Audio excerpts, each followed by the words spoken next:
Shalom Bapak Ibu yang dikasih Tuhan, kita akan merenungkan firman Tuhan. Mari kita berdoa. Bapa di sorga, terima kasih untuk kesempatan lagi kami akan mendengarkan dan merenungkan firman-Mu. Mari ya Roh Kudus buka hati kami agar kami sungguh memahami firman-Mu. Kami boleh menjadi pelaku-pelaku firman-Mu dan saksi-Mu dimanapun kami berada. Dalam nama Tuhan Yesus kami berdoa. Amin. Bapak Ibu yang dikasih Tuhan, kita akan merenungkan firman Tuhan. Dalam firman Tuhan Ibrani 12 ayat 1 sampai 17, tapi kita hanya baca ayat 1 saja dan ayat 7 dan 8. Beginilah firman Tuhan. Karena kita mempunyai banyak saksi bagaikan awan yang mengelilingi kita, marilah kita menanggalkan semua beban dan dosa yang begitu merintangi kita dan berlomba dengan tekun dalam perlombaan yang diwajibkan bagi kita. Ayat 7, jika kamu harus menanggung ganjaran, Allah memperlakukan kamu seperti anak. Di manakah terdapat anak yang tidak dihajar oleh ayahnya? Tetapi jikalau kamu bebas dari ganjaran yang harus diderita setiap orang, maka kamu bukanlah anak, tetapi anak-anak gampang. Bapak Ibu yang dikasih Tuhan, itulah dasar firman Tuhan. Berbahagialah kita yang mendengar dan melakukannya. Terpujilah Tuhan. Tema kita pada saat ini adalah harusnya sih menang, tetapi kenapa kalah? Harusnya sih menang, tapi kenapa kalah?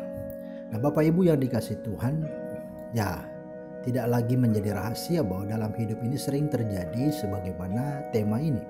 Harusnya sih saya menang, tapi kenapa bisa kalah? Baik itu dalam perlombaan, dalam sebuah ajang-ajang tertentu, atau juga dalam setiap pergumulan atau persoalan hidup kita menjalani akan setiap kehidupan ini. Ya. Nah Bapak Ibu yang dikasih Tuhan, bahwa hal ini pun terjadi dalam perjalanan iman kita.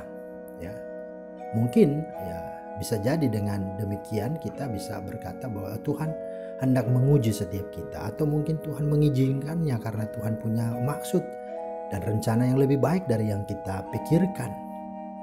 Tetapi ya terlepas dari beberapa kemungkinan itu, bisa jadi karena ya kita juga orang Kristen ya bisa salah memahami Tuhan, bisa salah memahami jalan dan kehendaknya Tuhan. Karena itu ada 4 hal yang perlu kita coba untuk perhatikan. Ya, yang pertama, bahwa banyak orang Kristen tidak tahu bahwa ketika dia menjadi orang percaya, maka di saat yang sama dia masuk dan terhisap dalam 2 hal, yaitu perlombaan iman dan didikan atau pendisiplinan. Nah, 2 hal ini adalah sebuah metafora yang kitab Ibrani lukiskan tentang orang percaya yang beriman kepada Kristus. Dan kedua metafora tersebut ya wajib sifatnya atau hukumnya.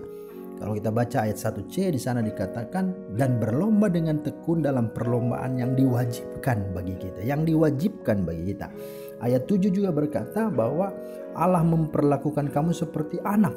Di manakah terdapat anak yang tidak dihajar oleh ayahnya? Artinya itu hal yang memang sudah ya terjadi dan sering, dan itu hal yang wajar, lumrah dialami oleh setiap kita. Nah, saudara yang dikasih Tuhan Yesus Kristus, artinya bahwa ya 2 hal ini akan kita alami. Ya. Itulah perlombaan iman, pertandingan iman, ya, tapi juga adalah pendisiplinan atau didikan. Nah itu yang harus disadari. Nah hal yang kedua lagi adalah bahwa banyak orang Kristen, mengapa dia harusnya menang tapi kalah, gagal. Karena bisa saja dia sudah tahu bahwa hidup ini adalah sebuah perlombaan iman dan didikan Tuhan, tetapi dia memang sengaja tidak mau tahu. Dia tidak mau berdisiplin, bahkan dengan sengaja mengambil jalan pintas, maunya sih instan gitu ya. Nah saudara, padahal seorang atlet yang sedang berlomba tidak mungkin memenangkan perlombaan jikalau tanpa ketekunan, tanpa latihan dan tanpa kedisiplinan. Dia harus mengikuti aturan dan melatih diri dengan baik, karena kemenangan dan keberhasilan itu tidaklah instan. Ya, itu sebabnya ayat 16b berkata, janganlah ada orang yang mempunyai nafsu yang rendah seperti Esau yang menjual hak kesulungannya untuk sepiring makanan. Itu teguran yang sangat keras. Ya, karena memang ya di akhir zaman ini banyak orang tidak mau repot-repot. Ya, semua pun serba instan, makanan pun instan. Ya, ada kopi, ada mie instan, semua tinggal dicelup, diseduh, ya, langsung jadi. Ya, maka dalam mengatasi masalah pun begitu. Ya, tidak mau proses, tidak mau betul-betul bergumul dengan Tuhan, tapi mau ambil jalan pintas, mengandalkan orang lain dan seterusnya.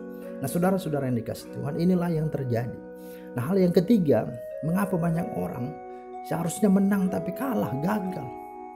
Ya bisa saja hal ketiganya adalah karena dalam mengiring Tuhan mereka masih membawa beban berat dan dosa. Nah, ini yang terjadi. Seorang atlet ketika berlomba tidak akan menang kalau ia membawa beban atau barang dalam perlombaan. Mana ada atlet lari terus di dalam pundaknya ada beban, kan tidak. Nah, Alkitab berkata di ayat 1, marilah kita menanggalkan semua beban dan dosa yang begitu merintangi kita. Ya, baik dosa masa lalu, dosa turunan, dosa moral, maupun dosa okultisme atau apapun. Mari kita lepaskan, tanggalkan. Ini yang harus sungguh-sungguh terjadi. Karena kalau tidak, maka kita akan gagal. Karena iblis mengikat dan memperdaya kita.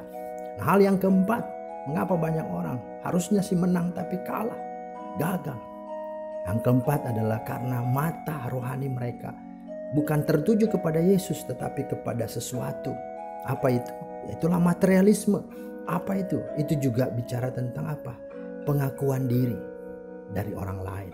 Nah, saudara-saudara, ayat 3a berkata, ingatlah selalu akan Dia. Bukan ingat ya terhadap popularitas kita kelak, atau ingat akan sesuatu yang enak dan glamor ke depan, atau sesuatu yang orang lain lakukan, tidak, tapi Tuhan Yesus Kristus.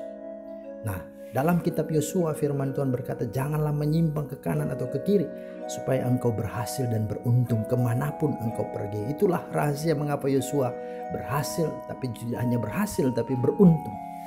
Nah, Rick Warren pernah berkata, ya, dia tidak tahu bagaimana kunci keberhasilan, tetapi satu-satunya kunci kegagalan adalah mau menyenangkan semua orang. Wah, itu suatu teguran, sesuatu peringatan bagi kita. Hati-hati, jangan karena orang akhirnya kita pun menghalalkan segala cara. Kita sungguh tidak lagi memandang kepada Tuhan, dan itulah sebuah pintu bukan sukses tapi kegagalan. Maka kesimpulan dan sikap kita adalah, dengan kita salah memahami Tuhan dan kehendak-Nya, maka sudah dipastikan kehidupan kita pun akan seperti tema ini. Seharusnya menang tapi kalah, gagal. Kita tidak akan berhasil. Maka sikap kita adalah bertobatlah dari cara pandang yang salah ini, dan mulailah hidup benar dengan menyelaraskan hidup kita dengan kehendak Tuhan, dengan tujuan Tuhan, dengan siap masuk dalam perlombaan iman dan didikan Tuhan, untuk dibentuk, dilatih, dan disiplinkan Tuhan melalui hidup bertekun dalam doa, dalam firman Tuhan, dalam persekutuan. Maka pakailah setiap kesempatan apapun, termasuk kesempatan saat-saat ini kita berdiam di rumah. Mari kita pakai waktu untuk kita mengalami akan kemenangan di dalam segala perkara, termasuk COVID-19 ini. Kita boleh didapati sungguh-sungguh memuliakan Tuhan. Tuhan Yesus memberkati. Amin.